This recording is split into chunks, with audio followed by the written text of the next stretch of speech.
UP board के कक्षा 10 के संस्कृत का अध्ययन करने वाले छात्र इस चैनल को लाइक, शेयर एवं सब्सक्राइब करें तथा स्टडी चैट के लिए स्क्रीन पर दिए गए नंबर से जुड़ें अथवा नीचे दिए गए डिस्क्रिप्शन बॉक्स के लिंक के माध्यम से जुड़ें।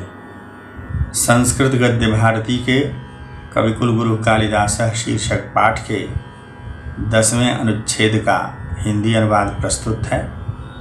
आहिमवतः सिंधुवेलां यावत् विकीर्णाः भारत गौरव गाथाः कालिदासेन स्वकृतिषु उपनिबद्धाः।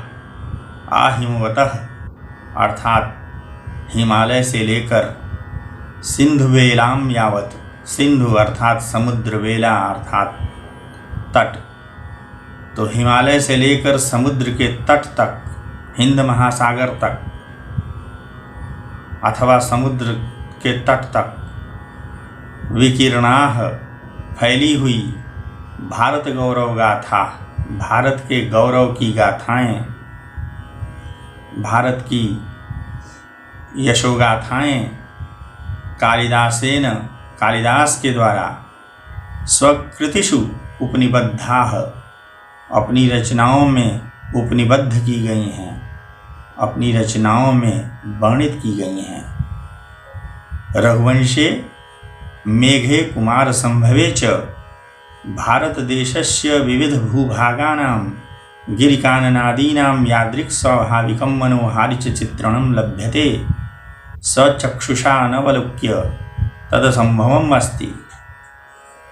रघुवंशे मेघे कुमार संभवे च, इन तीनों में सप्तमी एक वचन है तो में अर्थ होगा। रघुवंशे अर्थात रघुवंश में, मेघे मेघदूतम में, च और कुमार संभवे, कुमार संभवम महाकाव्य में, भारत देशस्य, भारत देश के, विविध भूभागानाम, विभिन्न भूभागों का, गिरिकाननादीनाम, गिरि अर्थात पर्वत, कानन अर्थात जंगल आदि का, यादृक जैसा जिस प्रकार का, स्वाभाविकम स्वाभाविक, यथार्थ, मनोहारि च और मनोहारी, मन को हरने वाला सुंदर, चित्रणम लभ्यते, चित्रण प्राप्त होता है, वर्णन प्राप्त होता है, स्वचक्षुषा अनवलोक्य, स्वचक्षुषा अपनी आँखों से, स्वचक्षुषा यहाँ तो एक वचन है किंतु जाति अर्थ में एक वचन है, अर्थ करेंगे स्व अपनी चक्षुषा आँखों से, अनवलोक्य बिना देखे, तत् वह असंभवम अस्ति, असंभव है।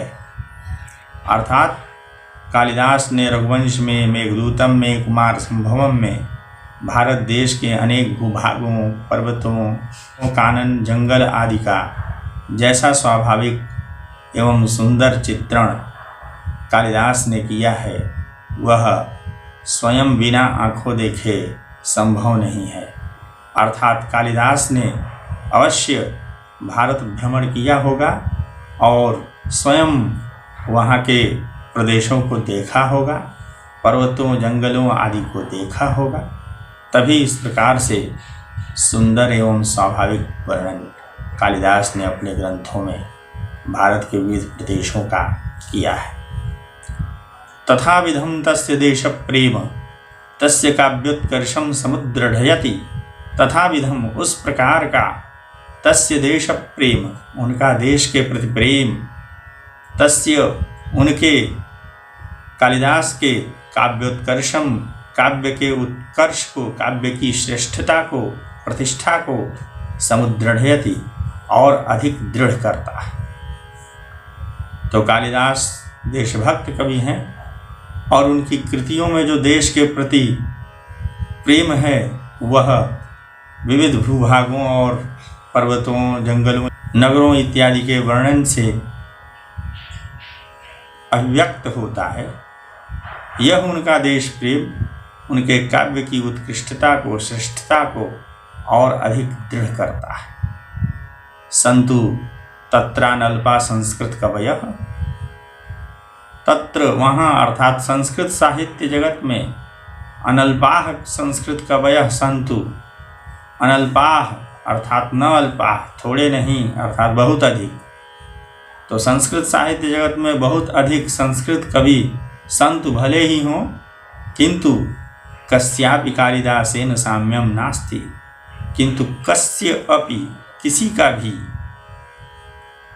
कालिदासेन साम्यम नास्ति, कालिदास से साम्य नहीं है, किसी की भी कालिदास से बराबरी नहीं है, अर्थात कोई भी कालिदास की बराबरी नहीं कर सकता। तो संस्कृत साहित्य जगत में महाकवियों की बहुत लंबी परंपरा है, बहुत अधिक संस्कृत में महाकवि हुए हैं, किंतु कोई भी कालिदास की बराबरी नहीं कर सकता। साधुक्तम केनचित कालिदासानुरागिणा, केनचित किसी कालिदासानुरागिणा, कालिदास के अनुरागी के द्वारा, कालिदास के प्रेमी के द्वारा साधु उक्तम, साधु अर्थात ठीक ही उक्तम कहा गया है। पुरा कवीनां गणना प्रसंगे कनिष्ठिकाधिष्ठित कालिदासः अद्यापि तत्तुल्य कवेरभावात् अनामिका सार्थवती बभूव। किसी कालिदास के प्रति प्रेम रखने वाले ने बहुत ही युक्त बात कही है, सही बात कही है कि पूरा प्राचीन काल में कवीनां गणना प्रसंगे, कवियों की गणना के प्रसंग में, कवियों की गिनती करते समय कालिदासः कनिष्ठिकाधिष्ठितः, कालिदास कनिष्ठिका पर अधिष्ठित होते थे। कालिदास का नाम सबसे छोटी उंगली पर आता था और अद्यापि आज भी तत्तुल्य कवेरभावात्, उनके समान, तत्तुल्य अर्थात उनके समान, कालिदास के समान, कवेह अभावात् कवि के अभाव के कारण, अर्थात आज तक कालिदास के जैसा कोई महान कवि नहीं हुआ।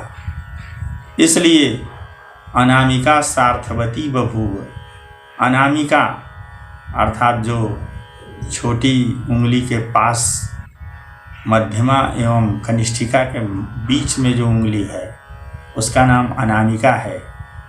नास्ति प्रशस्तम नाम यस्य सा अनामिका। तो उस अनामिका का नाम सार्थक हो गया, अर्थात उस पर किसी दूसरे कवि का नाम ही नहीं आया, तो उसका नाम ही है अनामिका। इसका मतलब यह कि आज तक कालिदास के जैसा दूसरा कोई कवि नहीं हुआ, केवल कनिष्ठिका पर कालिदास का ही नाम आया, उनके जैसा आज तक दूसरा कोई कवि ही नहीं हुआ जिसका नाम अनामिका उंगली पर आवे। अतएव उसका यह जो नाम अनामिका है वह सार्थक हो गया। अर्थात कालिदास अद्वितीय कवि हैं, महान कवि हैं और उनकी तुलना आज तक कोई कवि नहीं कर पाया है।